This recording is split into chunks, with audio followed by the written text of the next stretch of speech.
ಮಾಡಿರ್ತಕ್ಕಂಥ ಸಿದ್ದರಾಮಯ್ಯನವರು ಅನೇಕ ವರ್ಷಗಳ ಕಾಲ ಅವರು ವಿರೋಧ ಪಕ್ಷದ ನಾಯಕರಾಗಿದ್ದರು, ಉಪಮುಖ್ಯಮಂತ್ರಿಗಳಾಗಿದ್ದರು.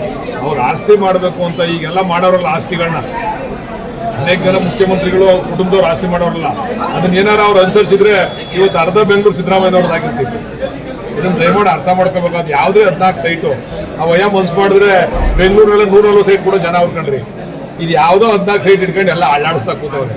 ಅನೇಕ ಜನ ಪಾಪ ಮುಖ್ಯಮಂತ್ರಿಗಳಾಗಿದ್ದಂಥವ್ರು ಅವ್ರ ಕುಟುಂಬದವ್ರಿಗೆ ಅವರೆಲ್ಲ ಆಸ್ತಿ ಮಾಡೋರಲ್ಲ, ಇದನ್ನ ಅನುಸರಿಸಿ ಎಲ್ಲರೂ ಅವರೆಲ್ಲ ವಾಪಸ್ ಕೊಡಬೇಕು ಅಂತ ಮನವಿ ಮಾಡ್ತಾರೆ. ಸರ್, ಈಗ ನೆಲಮಂಗಲ ವಾಪಸ್ ತೆಗೆದುಕೊಂಡಿದ್ದಾರೆ.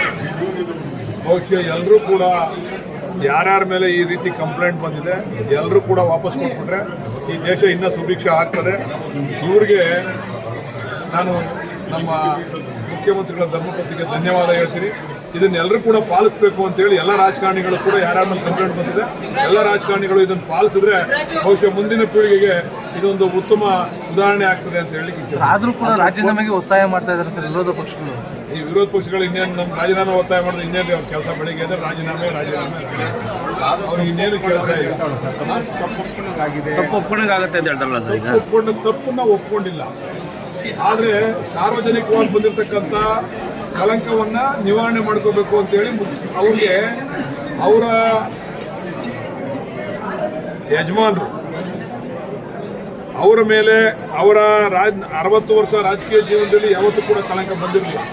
ನನ್ನಿಂದ ಅವರಿಗೆ ಕಳಂಕ ತಟ್ಟಿದೆ. ಅದರಿಂದ ನನಗೆ ಅವರ ವ್ಯಕ್ತಿತ್ವಕ್ಕಿಂತ ನನಗೆ ಈ ಆಸ್ತಿ ದೊಡ್ಡದಲ್ಲ ಅಂತೇಳಿ ವಾಪಸ್ ಕೊಟ್ಟಿರ್ತಕ್ಕಂಥದ್ದು. ತಪ್ಪು ಒಪ್ಕೊಂಡಂಗಲ್ಲ. ಅದನ್ನ ಮಂಜೂರು ಮಾಡಿರ್ತಕ್ಕಂಥವ್ರು ಬಿಜೆಪಿ ಸರ್ಕಾರದಲ್ಲಿ ಮೂಡಾದವ್ರು ಮಂಜೂರು ಮಾಡಿರ್ತಕ್ಕಂಥದ್ದು, ಸಿದ್ದರಾಮಯ್ಯನವ್ರು ಮಂಜೂರು ಮಾಡಿರ್ತಕ್ಕಂಥದ್ದಲ್ಲ. ಆದರೆ ಗೌರವವನ್ನು ಉಳಿಸ್ಕೋಬೇಕು, ಇರ್ತಕ್ಕಂಥ ಕಪ್ಪು ಚುಕ್ಕಿಯನ್ನು ಹೋಗಲಾಡಿಸ್ಕೋಬೇಕು ಅಂತಕ್ಕಂಥ ದೃಷ್ಟಿಯಿಂದ ಒಂದು ಒಳ್ಳೆಯ ಹೆಜ್ಜೆಯನ್ನು ಅವರು ಇಟ್ಟಿದ್ದಾರೆ.